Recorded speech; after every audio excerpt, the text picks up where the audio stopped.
Ol pesenei walanginda mfatuina ele uso so uma mai matone famolalo ai loto i mole tua le se tato e sa matonu tatonu na le tua tato te mau le ola e fa mau awa o ia lava o le ala o pumoni ma le ola Eli Yesu una oe Tali maya iso oso ufa moe moe Alo fose I e fa amara maya Yesu fa atonu au ina ia o sao atu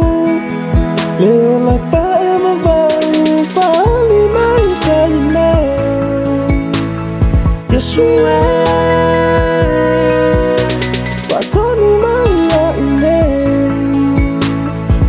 Say, oh, yeah, yeah.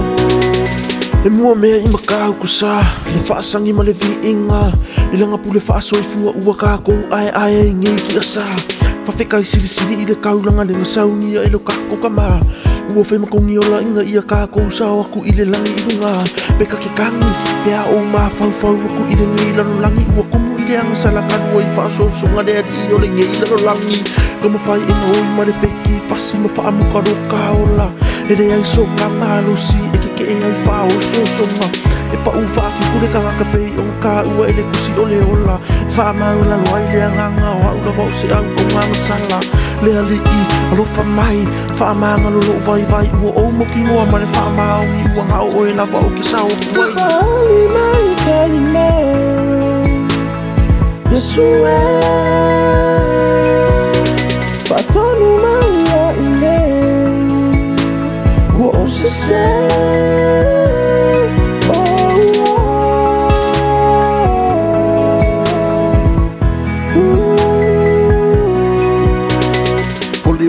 Ai fai sile anga pe ele fa ai kiki mai fa akamala kolua me sa wai ole feeling ole ngoi mo fasi mo fa o makia au Yesu sa oi fa sa loko olo wanganga malabe ai mai no wola ai fai ngale video le ngai ola awa ua fa pe ala ba onga lo fa mai ole ku ai le ngai lo lang ua ia au mai ai lo ngaka li pele ngai le fa se kasinga maliu mo o nga maliu mo ia ka mawale ona sa loko sa ngai lo awal fa akuai ya Yesu lo fa kali mai awa e ke le lo le ku kai mi male aso e pio mai e sala mo ke lo male fa ma o ngele e se fifilinga ko e fa ai le tali mai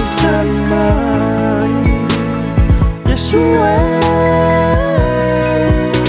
fatonu mai ane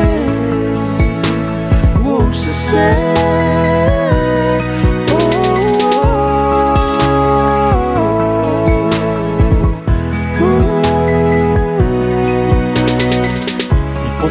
tai ai le atoi ai li woro na va e tai me fale tonu ai tatu savaling alo tatu famola lo ile tu on mesi le ona tau soi fua mai monu